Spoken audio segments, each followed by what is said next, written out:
ஆதார் அடையாள அட்டை என்பது இந்திய அரசின் சார்பில் இந்திய தனித்துவ அடையாள ஆணையத்தால் வழங்கப்படும் 12 இலக்கம் கொண்ட தனிநபர் அடையாள எண்ணாகும். இந்த எண்ணை நீங்கள் இந்தியாவின் அனைத்து பகுதிகளிலும் உங்களது அடையாளச் சான்றாக பயன்படுத்த முடியும். வங்கி சேவை, தொலைபேசி இணைப்பு போன்ற அரசு மற்றும் அரசு சாரா சேவைகளை பெற ஆதார எண்ணை நீங்கள் உங்கள் அடையாளமாக பயன்படுத்தலாம். ரேஷன் அட்டைகள் போன்ற மற்ற அடையாள சான்றுகளில் இருந்து வித்தியாசமானது ஆதார் அட்டை. மற்ற அடையாள சான்றுகளில் போலிகள் உருவாக வாய்ப்பு உள்ளது.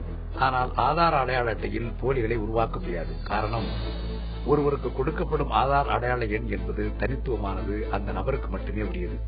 மேலும் அந்த எண்ணின் கீழ் ஒருவரது பெயர், முகவரி, புகைப்படம் போன்றவை மட்டுமல்லாது அவரது கண் பாவை, கைரேகை போன்றவையும் பயோமெட்ரிக் மூலம் பதிவு செய்யப்படுகிறது. இதனால் ஆதார் அட்டையில் போலிகள் உருவாக வாய்ப்பே இல்லை.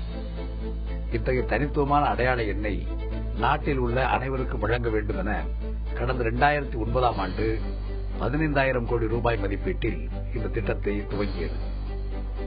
இந்த அட்டையை பெற விண்ணப்பிப்பது மிகவும் எளிது. ரேஷன் அட்டையை அடையாள சான்றாக எடுத்துக்கொண்டு உள்ளாட்சி அமைப்புகளை அணுகினாலே இந்த அட்டையை பெற வசதி செய்யப்பட்டுள்ளது. ஆனால் தற்போது இந்தியா முழுவதும் முழுமையாக அனைவருக்கும் அடையாள அட்டை வழங்கப்படாத போது அரசு மற்றும் அரசு சாரா சேவைகளை பெற ஆதார் எண்ணை கட்டாயமாக்குவது நடைமுறையில் சிக்கல்களை உருவாக்கும். இது தொடர்பாக கடந்த செப்டம்பரில் தொடரப்பட்ட வழக்கு ஒன்றில் தீர்ப்பளித்த உச்சநீதிமன்றம் சமையல் எரிவாயு இணைப்பு போன்ற சேவைகளை பெறுவதற்கு ஆதார் அட்டையை கட்டாயமாக்க கூடாது என கூறியது.